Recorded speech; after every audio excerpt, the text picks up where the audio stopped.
Hello, everybody. We're going to begin the webinar now. It's a little bit after 1 p.m. My name is Doug Cluck. I work for NOAA here in Kansas City, Missouri, along with John Ice, sort of co-hosting this with Dennis Toddy, the presenter today. He's the state climatologist for South Dakota at South Dakota State University.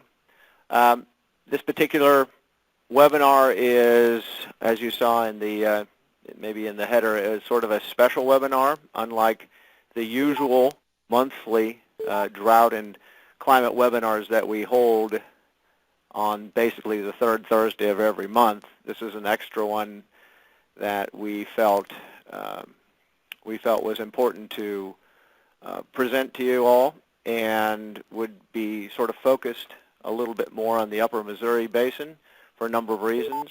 The primary reason is that we have a relatively strong El Nino situation that has come to fruition for the most part in the Pacific Ocean, and impacts from these situations, these El Nino situations, generally are, from a climate perspective, relatively easy to predict.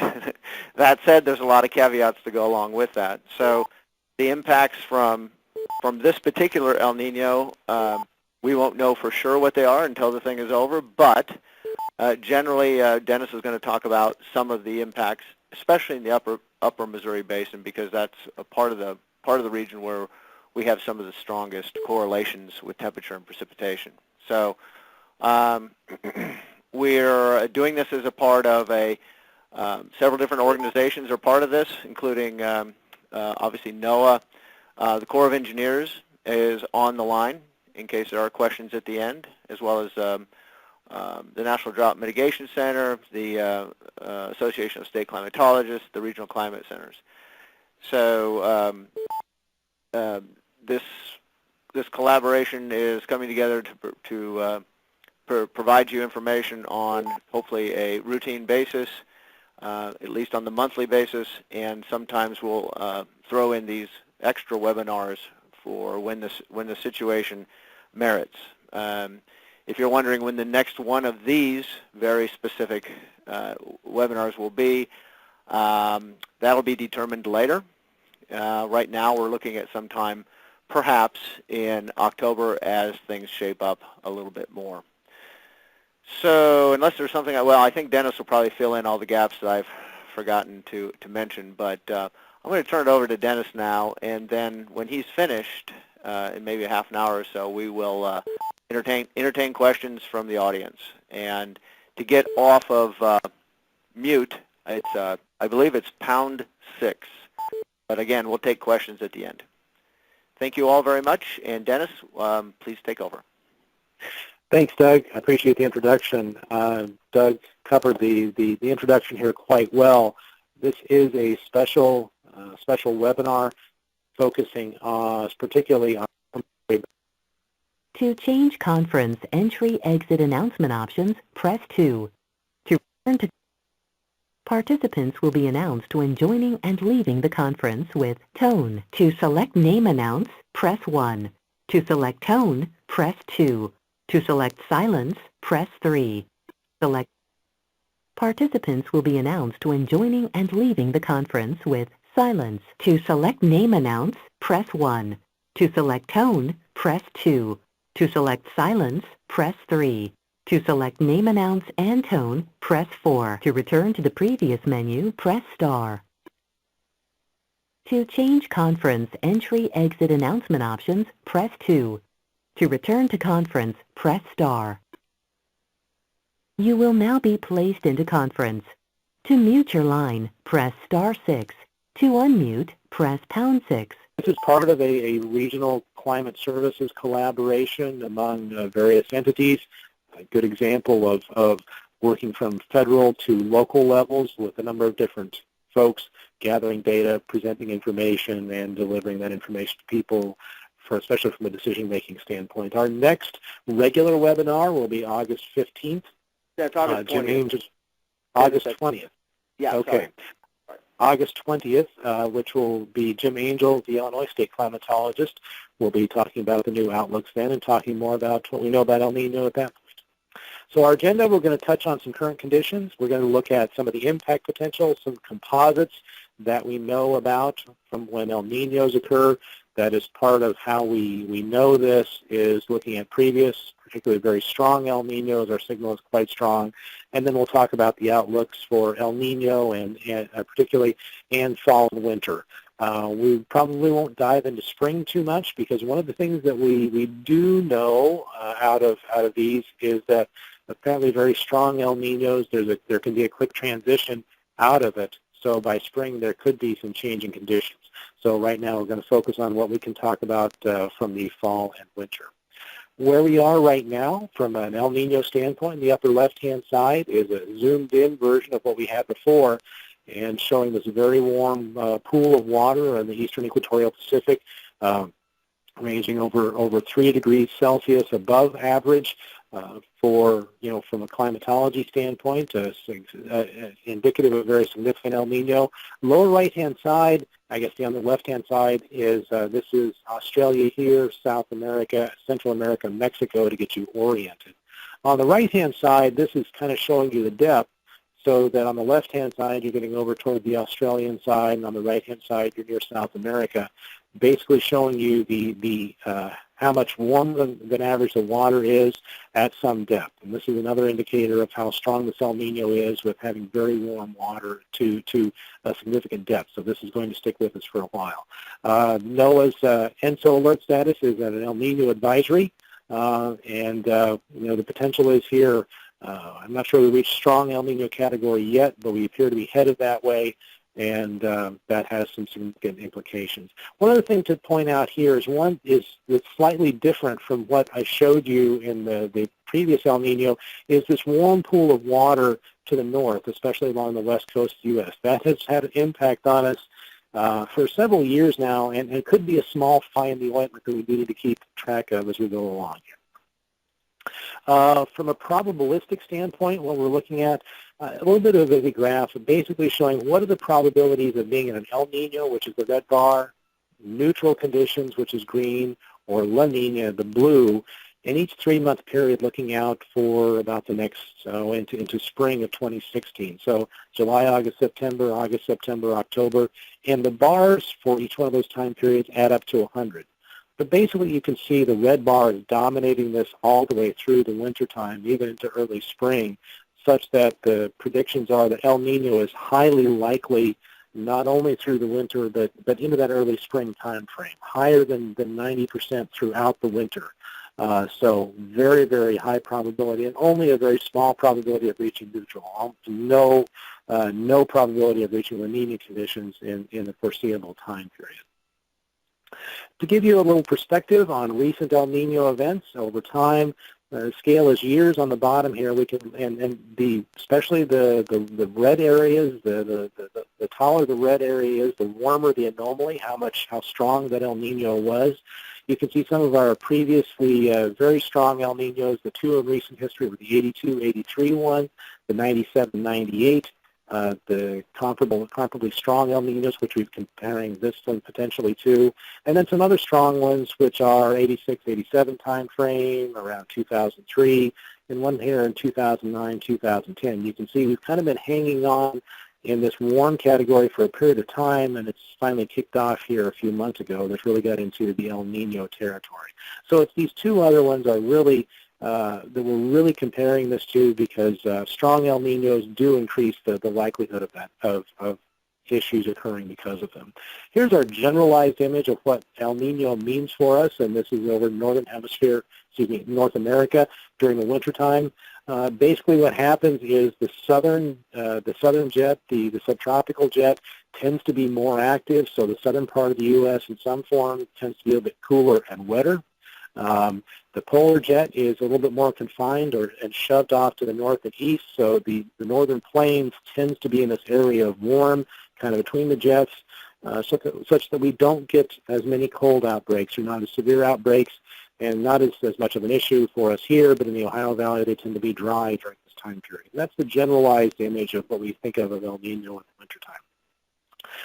So the likelihood now, it's not, as I mentioned, not only a matter of if we have an El Nino, it's how strong the El Nino is going to be this winter. Right now, based on data from the Climate Prediction Center and the IRI at Columbia University, we have a 70% chance of being in the strong category, and then a 15% chance of El Nino being moderate and a 15% chance of El Nino being weak. So again, it's not a matter of if, it's how strong, and high likelihood we're going to be in strong category. So we can nearly guarantee El Nino at some level this winter. The stronger the El Nino, the more consistent and larger the impact, so we'll be able to talk more about that. And as I mentioned, spring is another topic. We'll have to keep an eye on that, but it may be a little bit tougher to call what's going to be happening in the springtime. Again, there are no guarantees. We have a high likelihood of El Nino, but even with some of our likelihoods, there are issues that happen. We did have a strong El Nino back in 2009, 2010, not as strong as some of the strongest ones, but still significant enough. But this is the departure from normal temperatures that happened that winter. We had much colder than average winter. On the order of this purple area, and this is the upper Missouri Basin, this is down to Colorado and Kansas here, running 6 to 8 to 10 degrees below average from December to February of 2009, 2010. We had a mitigating factor there where we had we call a negative Arctic oscillation. There's another oscillation that can modify the pattern, and we ended up having large cold outbreaks coming in over us throughout the wintertime that quashed the El Nino or modified the El Nino pattern. That's what we'll have to watch for this year, is anything that would tend to interrupt or shift this typical El Nino. Right now, most scientists are of the idea that the El Nino is going to be strong enough that that signal is going to show through with little other modification. So kind of where we are right now, just to get a quick situation. Most recent 30-day temperatures, again across most of the northern plains, upper Missouri Basin. Average temperatures over the last 30 days here, scale is on the right-hand side. And the departure from normal temperatures, the yellow to brown areas running a few degrees above average in the Montana into northern South Dakota, also a little bit down in Kansas. Areas from Wyoming over to Iowa running a bit below average. So kind of a mixed bag of temperatures over the last 30 days. From a precipitation standpoint, also very mixed, very spotty. Total precipitation in the upper left-hand side, percent of normal on the lower right-hand side. So the purple area is running, 150, 200% or more compared to average, with some areas of red where we've not had as much precipitation over the last 30 days. So we have a sort of a mixed bag of situations we're dealing with. From a soil moisture standpoint, this is not the complete picture, but what the soil moisture models are saying right now, basically indicating anomalies. So the bluer something is, and these anomalies are in millimeters, so you divide by 25 to get inches. We do have some wetter than average soil conditions in the Wyoming, eastern Nebraska, South Dakota area due to some heavier rains earlier this year. Still some dry pockets, and some in the eastern part of the basin, and dry pockets up in the far northern part of the basin where we have started to dry out a bit more. Some of these are reflected in the current U.S. drought monitor. The most recent U.S. drought monitor is released this morning. Again, the yellow areas, a few pockets of yellow throughout the basin. Abnormally dry conditions, just recognizing there are pockets of some dryness. There's not major issues related to that yet. But as you get up into the western Montana area, you see some of the dryness from the west coast has been some of the issues really getting into western Montana, seeing some dryness up in that location. Okay, that gives you kind of a quick update on where we are right now. So let's look at some of the composites and some of the extreme potentials we've seen with previous El Ninos that we can talk about. These are again, some NOAA products from the folks out in Boulder. And what we're looking at on some of these are likelihood of extreme events, or the likelihood of El Nino causing extremes in the distribution, either very wet and very dry conditions, very warm, very cool. A couple of these we've talked about already. A couple we've not addressed and are worth starting to talk about. So the first one here, excuse me, this is September through November precipitation. And the blue to green area has greatly increased chances, based on some previous El Ninos, of having wetter conditions in the fall. So the Dakotas area, parts of the plains, Wyoming and Montana have some higher probability of wetter conditions in the September, October, November time period. Has happened during previous El Ninos, so that's something we need to keep an eye on, and in contrast with what will be happening as we get on into the winter season.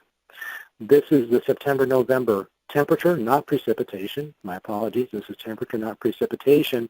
Has a potential for being somewhat cooler, risk of being on the cooler side, and that's what the bluer colors, purple colors, have a higher risk of being colder as we during that same time frame.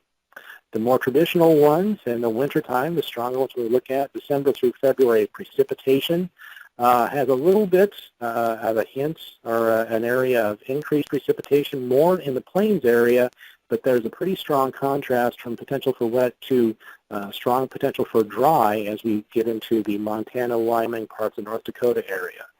This did not show up in that first composite I showed you of El Ninos, but is something that is being expected to see this year. This is December, January, February, higher likelihood of falling into the extremely dry category. And this has large impacts on the Missouri River if this comes to pass because of potential for reduced snowpack up in the western Montana area and parts of Wyoming. The other well-known impact we showed earlier, December through February temperatures, quite a high likelihood of above average temperatures as we go along through the winter time. I'm not sure we have good numbers on this, but the assumption is overall just fewer cold outbreaks and less extreme cold outbreaks during that December through February time period. Okay, since we've kind of set that stage for what we can see with some previous El Ninos, let's look at some of the impacts that we think we might see because of this. Some we know, some we're trying to get our heads wrapped around, and hopefully further conversations will start to address these and we can track these as we go along. A number of these are obviously water, Missouri River, with the comparison for snowpack and differences between the plains, the mountains, and also time of year. As I noted, potential for being a little wetter in the plains area in the fall, but then the strong likelihood of being drier in the mountains come wintertime. The wintertime particularly is not as big an issue for agriculture, but there are some impacts there. We'll talk about those, fire. From an energy standpoint, obviously this is this area that tends to be warmer is a generally cool area of the country, so there would be reduced energy costs. There could also be some reduction in municipal costs. If there are reductions in storms or numbers of storms or amount of snow, there would be reduced costs from snow removal and that sort of thing for municipalities. So let's talk about Missouri River and water situation. Here is the 7-day average stream flow from the USGS. Throughout the basin, we have, again, a little bit of a mixed bag. A few pockets of the bluer and blacker areas are high on the percentiles for stream flow for this time of year. This tends to be a typically drier time of year in the plains, so the additional rainfall has put them relatively high. The greens throughout much of the area are near normal conditions. We are seeing some of that dryness popping into western Wyoming and northwestern Montana, where we do have some low stream flow conditions, plus a couple other spots scattered about the plains.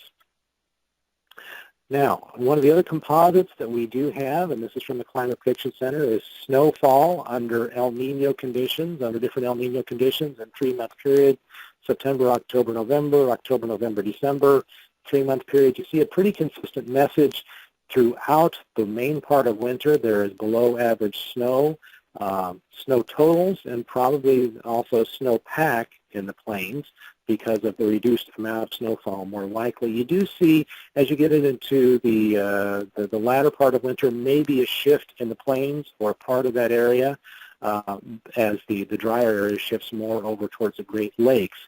But generally we're thinking that there is an overall less of an issue with snowfall until potentially later in the season where there are some hints of maybe increased snowfall at that.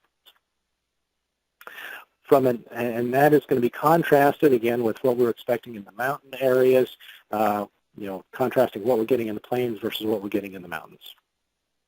From an agriculture standpoint, currently there's not major issues. There's a few minor ones. We've had some fire issues we'll talk about here in a second. Farther up in Montana, crop development is generally okay. Rangeland is generally pretty good despite the dry start to the season. So we may not have major issues coming out of this growing season. If we did turn wet during the fall, that could lead to some harvest issues, especially if very wet in some of the places that are wet already. So there could be some issues related to that. We do have some winter small grains, winter wheats, and a couple other things. They're planted in the fall, and if they don't have snow cover, and when you have a warmer winter where you kind of go back and forth between warmer and cooler conditions, there could be potential for some issues there. I was talking with the research farm I'm at right now, talking about this, and he said that's something that they'll have to watch because it could be a potential issue for winter wheat planting.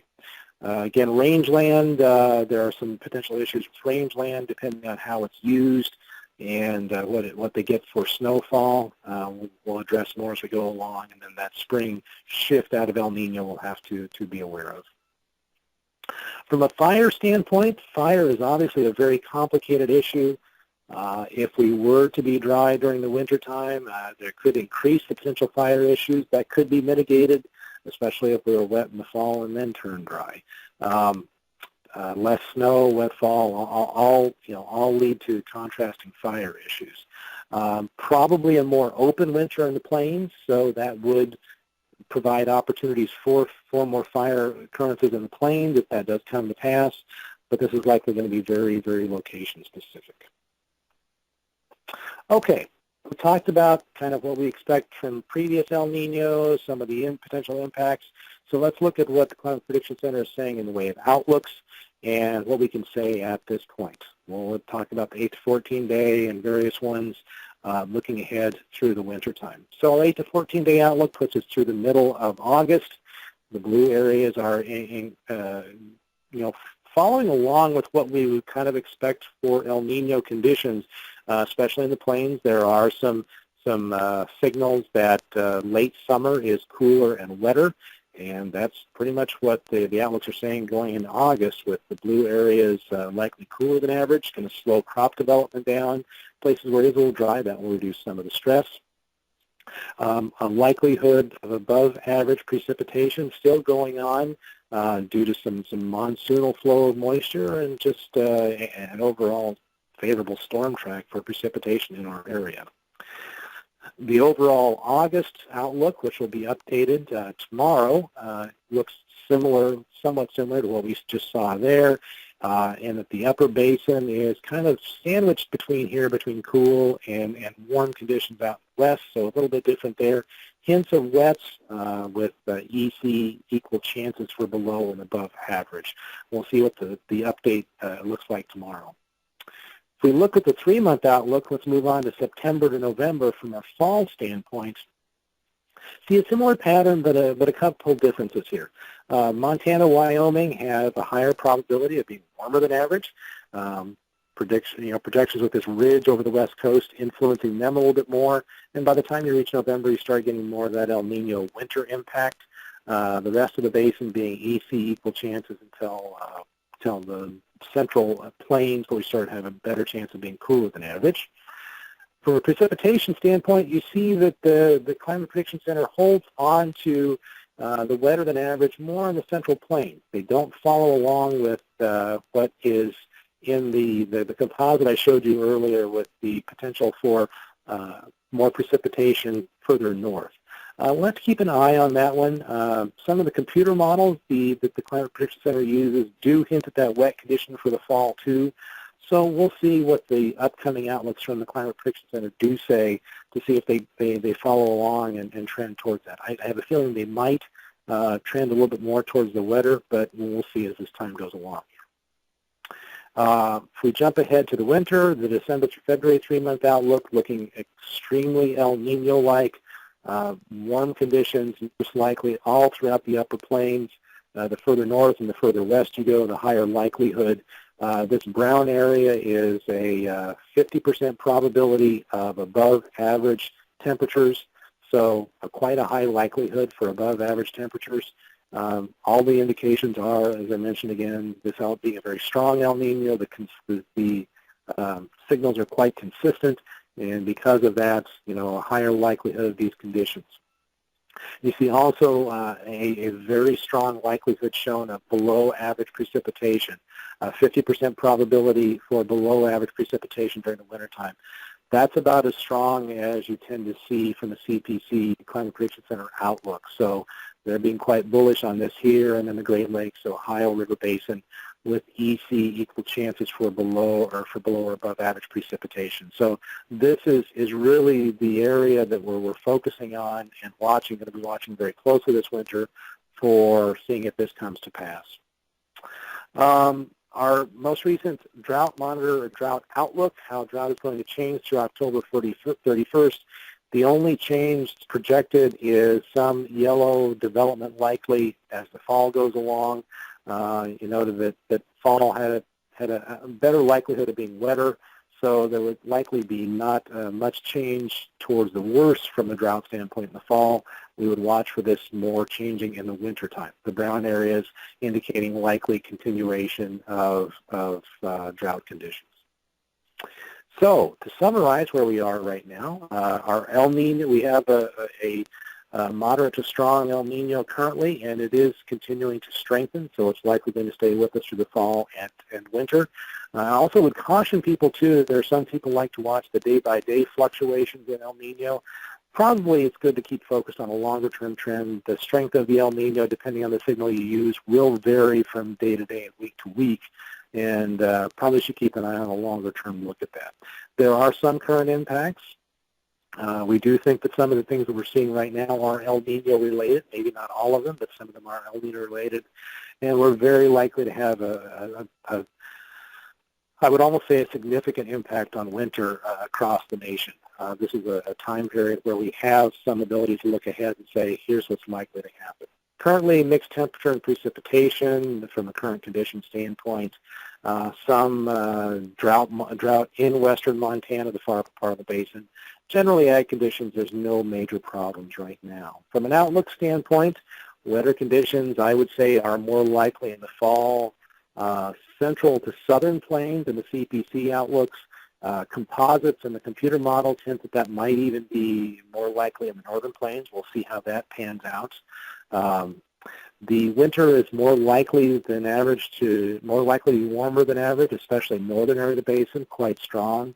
And have a high likelihood of being dry in the Montana, parts of Wyoming, and less snow accumulation in the mountains and plains possibly as the winter goes along. Okay, just a reminder of all of our partners and where you can find some additional information and links to their websites. And here's our other partners and folks you can contact about this. And we have to slip in something humorous as to El Nino. So yeah, just a reminder again that although we have a high likelihood, there are still potential things that could happen that could mitigate some of the issues. We can maybe address those another time. So I have reached the end of my presentation and would love to answer any questions that people have. Hey, Dennis, can you go to the second slide just so if people want access to the recording or the PDF file for this, they can see what the URL is? The second slide, was it? Yeah, slide number 2. Okay. And there we go. You'll get there. Okay. And they're sort of near the bottom of the page there. So at this point, if you have a question and you haven't already pushed #6, feel free to do so. And we have a few folks on the line, depending upon what the question is, who can answer those for you.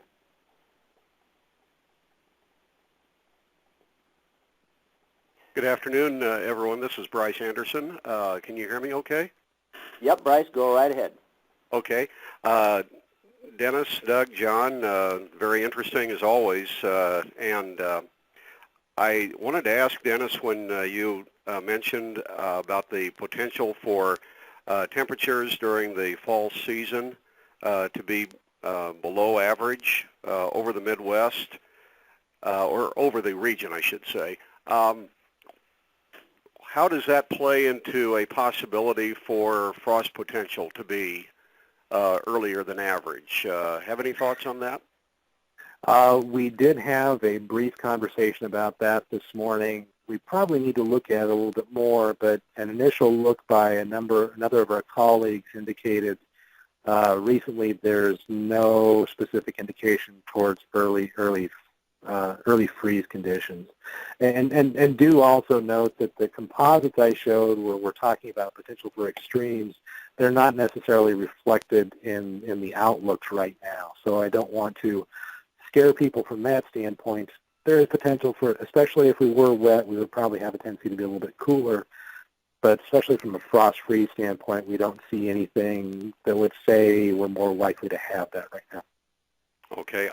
The reason that comes to mind is here about 10, 11 years ago when we had El Nino in effect in 2004, there was some frost, I believe, around August 20th and 21st in Minnesota, northwestern Iowa. I can't remember if it got to eastern South Dakota or not. But yes, it did. That certainly was an event. Yeah. So anyway, I wanted to make sure that that got thrown out during this particular time here. And it's something we're going to watch because it would be, and that was particularly problematic that year because it was a very cool summer overall, and crop development was quite slow. So we had a lot of underdeveloped crops to begin with. We aren't as bad off this year from a crop development standpoint. Generally running close to average this year. But if we were to have a freakishly early one like that, it would cause problems because we're going to have a lot of crops that most crops would not be ready by that point.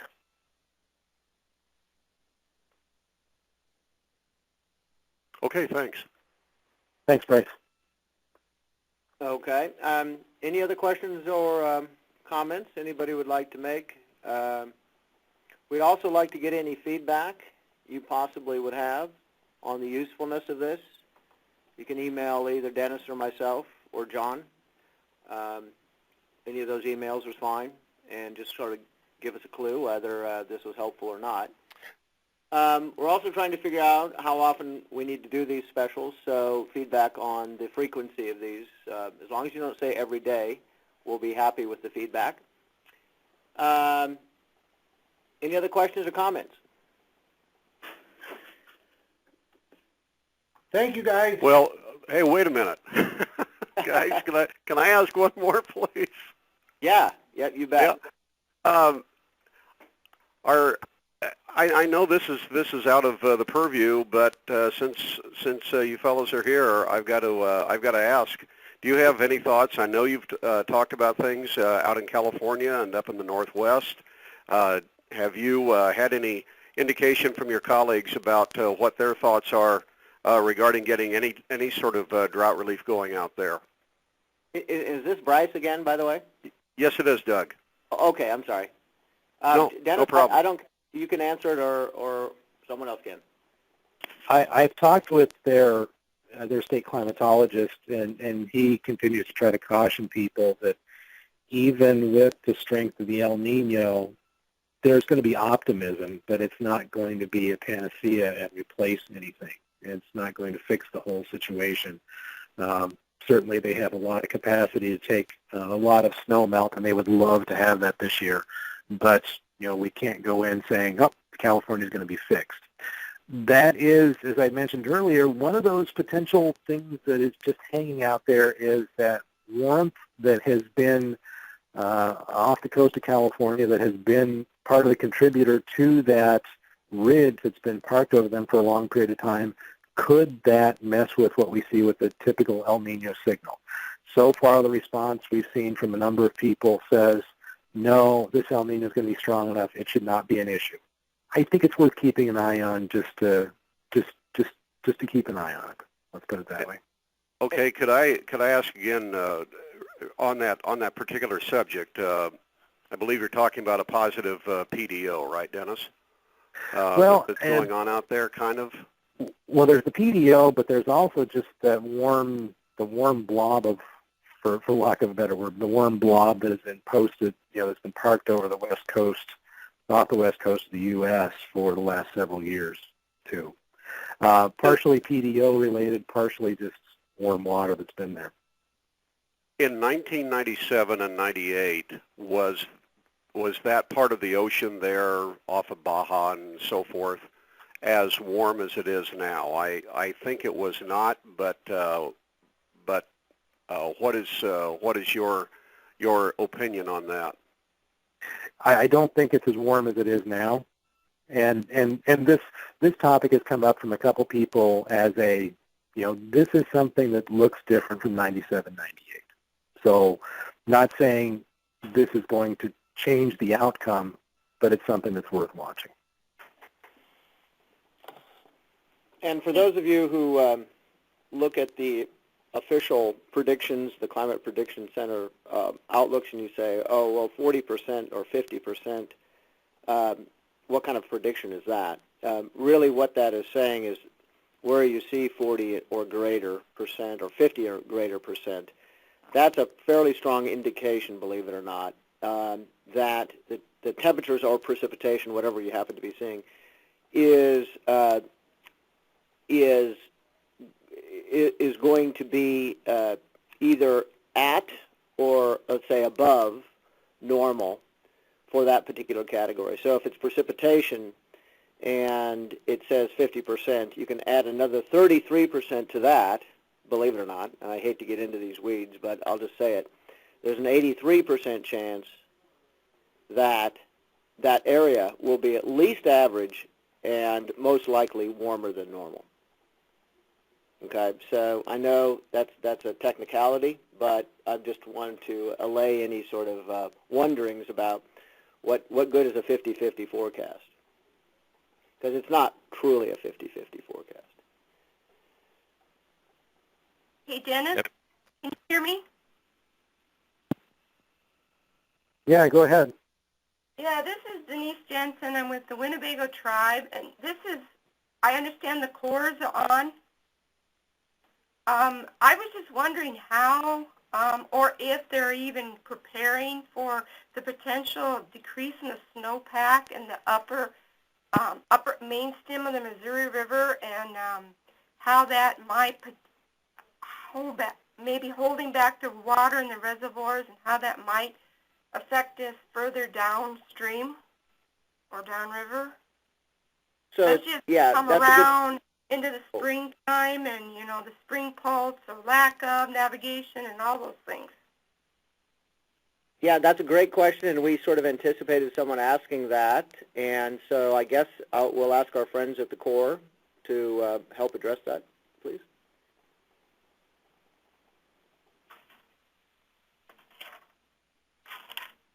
If they're still on.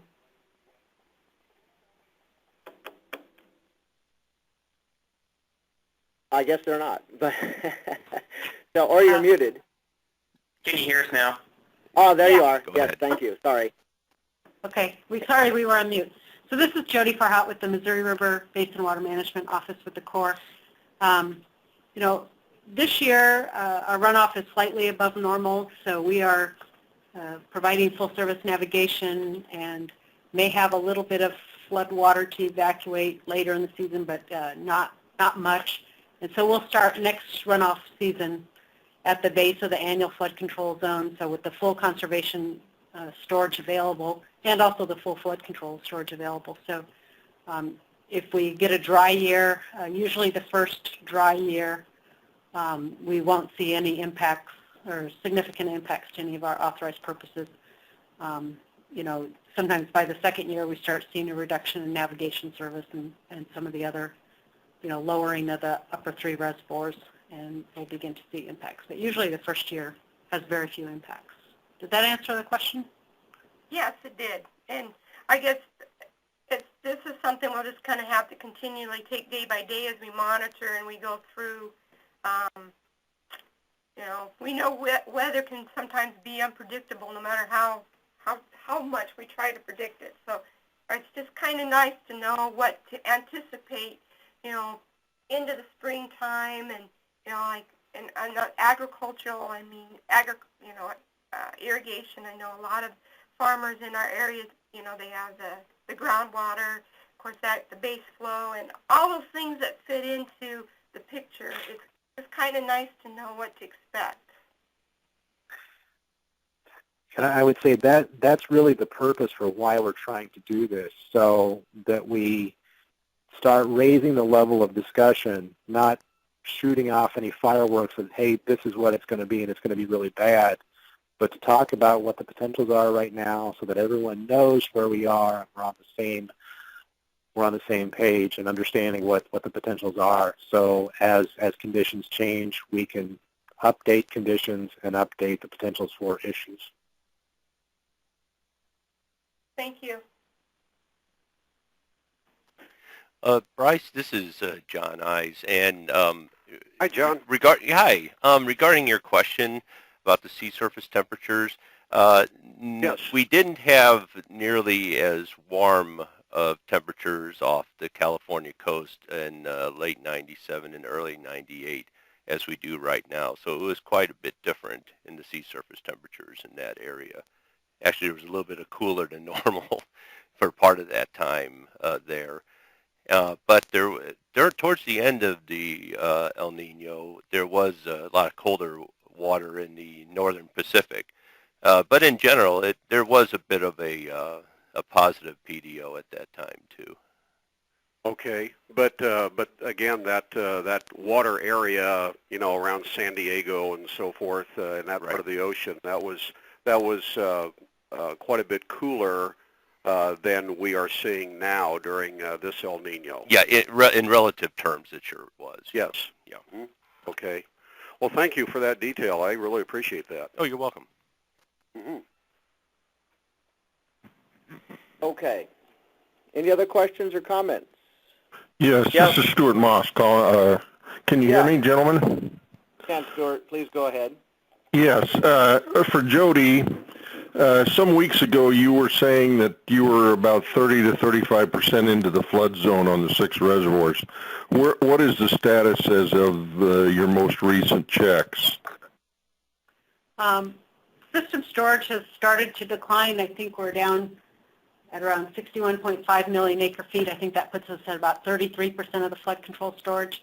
And so we'll update our monthly study early next week and put that out. But it looks like that water that's stored in the pools right now will be used just to provide navigation service for the remainder of the season. We may have, just, 5,000 CFS above full service, additional this fall perhaps, to get rid of all that water, but certainly lower than it was last fall, and we don't anticipate any problem getting that water out. Okay, very good. Thank you very much. Are you expecting to have to run off anything that would bring the river at Nebraska City up above 15.5 on the stake during the fall? No, our releases wouldn't bring it up that high. You could have rainfall events like you've been having, but Nebraska City now is down around 13.6, and the flow is about 55,000. So it should actually be declining from that once this latest round of rain goes down, and then our releases won't bring it up. We're on a 27,000 release right now, and we may get up into the low 30s by early September, but it'll be still pretty low. And that's typically a drier time of year for us as well. Sure. Thank you very much. You're welcome. Hey, Doug, can you hear me? Yes, thank you. Is this Mark? Yeah, it is. Hey, just wanted to go back to, this is Mark Sabota here with the Drought Mitigation Center. I wanted to go back to Bryce's interesting comments. I was just out in Seattle last week for a Western State Drought Coordinator meeting, and they had all of the Western states there, as well as the Climate Prediction Center and the Weather Forecast offices. And not only was this blob Dennis was talking about, which is more centered north than the warm pool off the Baja coast, But what's really difficult, I think, going to be the challenge, not like Dennis, I think, really did a good job of saying how to map this out, but it's not if it's going to occur. The question, I think, that they're really struggling with are going to be the impacts, because there is no analog right now to the state of the oceans across most of the Pacific Basin, although it's cooled off a little bit over towards Japan. But the Indian Ocean is very warm as well, and you have all of this warm pool inertia going on, including that blob off the northwest coast up towards the Alaska coast as well. So this is, I think, got them a little, they know what's going to happen, but they're just really concerned about, can we say with any certainty where the pattern will set up or what impacts we'll see, either be it dry or wet. Mark, is there any? Yeah, Bryce. Yes, Mark. Is there any concern that that large warm pool, simply by its nature, is going to kind of defuse the potential for any sort of pineapple jet stream to form and move a lot of moisture into California? Are they worried that it's going to be a drying element rather than helping any precip occurrences? Yeah, if you're talking about the blob, that's the northern yeah. blob, no, I don't think they're concerned about that. At least not from what I heard from the discussions with the CPC director and some of the other forecasters there from the West Coast, Washington, Oregon, because this is far enough north. Obviously, it's a concern, where that sets up as far as north versus Southern California and where the rain or snow comes later. But, the area that they're really getting concerned about, Montana and Idaho were at this meeting as well, is the traditional dry, warm pattern you might see in the Northwest, which Dennis's maps and composites, I think, showed pretty well. What that blob will do to that, it might modify that, and maybe they can catch a break and get some precip in there, although maybe not all in the form of snow that they want. So I think there's a lot of unknowns with that blob, and again, that current state of the Indian Ocean and almost the entire Pacific Basin outside of some cool water off there over by Japan. That's going to be the kicker for, does this behave like a traditional strong ENSO, or is it going to be modified by these factors?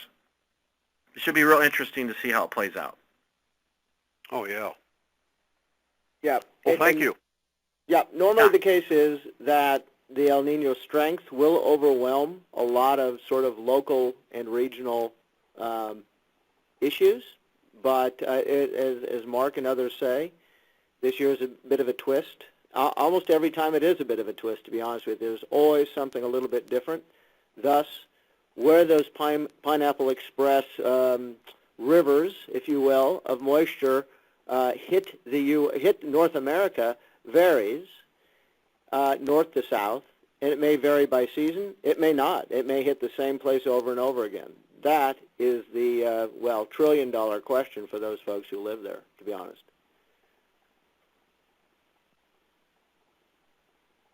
So, on that note, any last questions or comments? This is Randy Dockner for the Yankton newspaper. I had a question for Jody. Jody, what are the current releases at Gavin's Point, and will you need to be adjusting that in the future at all? Our current releases are 27,000 cubic feet per second. We'll be holding on that release probably till the third week of August or so, and then we may make a small adjustment, maybe up to 30,000, 32,000, somewhere in that range, to ensure that we get rid of all the water stored in the reservoirs this fall and through the winter. This might be just an observation. Is the river running lower than usual? It looks extremely low right now here at Yankton, or is that, do you know? Or? Yeah, this is a little lower. I think a typical summer release this time of year would be in that low 30 range, 30 to 32. But since we've had high flows downstream, we've kept the releases down. And in fact, we're missing the Sioux City navigation target, or close to missing it right now. So it is a little bit lower than typical. Just one quick follow-up too. We had like roughly 3 to 5 inches of rain in Yankton this weekend. Is that just too localized, or will that have an impact on the river at all, or is that just too small an amount to make much difference? Or yeah, it didn't impact the reservoirs because that would come in downstream, and That's true. Okay. I don't think that we saw much of a change. Randy, Yep. Randy, the issue we're dealing with is, one, some of the heaviest rainfalls were localized. Two, for the amount of soil moisture information we have, it was quite clear that soils were quite dry. So even places that had 2 inches of rainfall, there was not a great deal of runoff produced with that because we had soils that were taking it up. So even you would expect to see a little bit more runoff from the heavier rainfalls we have had. They've not been producing the amount of runoff that we might expect. Okay. Is this Dennis? Yes, it is. Okay. Thanks, Dennis. Thanks, Jody. Appreciate it. You're welcome. Hey, Doug. Natalie Umflett here. Hi, Natalie. I was just curious if you wanted to advertise the El Nino 2-pager that will be coming out.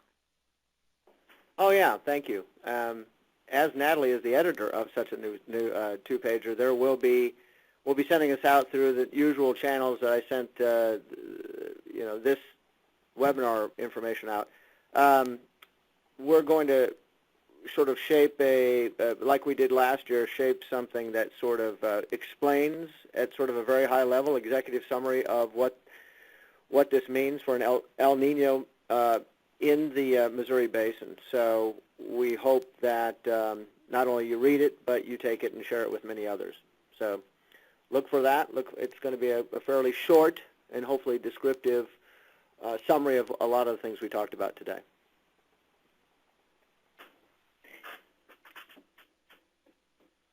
All right. Anyone else? Yes, I have a question. Sure. Who are you? This is Benjamin Diamond from the Toa Reinsurance Company. Yeah, go ahead. Was wondering about the risk relative to the climatological average. I was wondering how is that derived? You're showing the slides with some of the extremes. Are that what you're talking about? Yeah, this yeah. is September to November. Basically, these are maps that show changes from basically looking at the extremes of the distribution. If you think about the bell curve, you look at the highest or lowest 20% of the part of the distribution, and under El Nino conditions, what is the climatological change in that part of the distribution? So see, like the green areas here for September through November precipitation, you have a doubled probability of hitting that wettest part of the distribution. So that's what it's trying to indicate. Okay. And that's based on past El Nino, I think, does it say El Nino specifically? Yeah. Classified El Nino years. Classified not as in secret, but classified as in that's how they were classified, as an El Nino year, as opposed to a La Nina or a neutral year.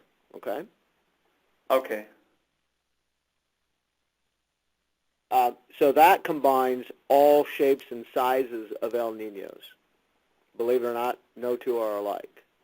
But there are enough similarities in some of them that we can make sort of better guesstimates than we normally would. And that was why I was trying to make the point that we're hitting this a bit harder here because it is likely to be in the strong category or quite strong category, or as some have trumpeted, potentially the strongest El Nino ever. Well, we're not going to say that, but it is likely to end up in the very strong category, and the signals, when they hit the strong category, are generally more consistent. Still not a slam dunk, but generally more consistent.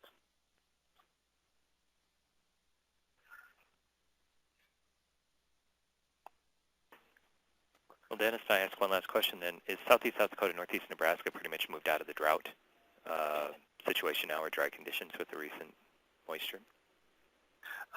There are still pockets of D0 abnormally dry because there are still some of the longer-term dryness signals. They're not a major issue. I'm at a field day in southeast South Dakota, and people are indicating, yeah, we were at close to stressful conditions before these last rains. So we're still going to kind of play around the edge of that, but the overall impact of the dryness is relatively small. Okay, thank you. This is Mike Hovey with the State Engineer's Office in Bismarck. I've got a question regarding the period of record that you're using for determining the averages. Are you using the 30-year average for the normals for all of this data, or are you using the entire period of record for some of it? Could you clarify? Typically, we would use a 30-year period as a 30-year average, the 81 to 2010, when you're comparing to averages. Now, when we're bringing in different El Nino composites, we may bring in El Ninos at different time periods to try to get more El Nino events so you can get a more consistent signal. But the averages we compare to would be the 30-year averages, 81 to 2010. Okay, thank you. Yeah, there simply aren't enough to make any kind of sound statistical correlations with such a short. 30 years is not a long enough period of time when you're talking El Nino, La Nina. So, for example, I did part of my PhD dissertation. We used the Southern Oscillation Index, which there are records on going back to the 1880s, because we were trying to capture composites of El Nino events going back that far to try to get a larger sample size to look at what were consistent signals, or more consistent signals showing up in El Ninos. The SOI is not often used. It's more often the sea surface temperature that is used. But if you want to go back farther, that is the way you can do that, looking at those El Nino events going back further. Thank you. Okay, any other questions, observations?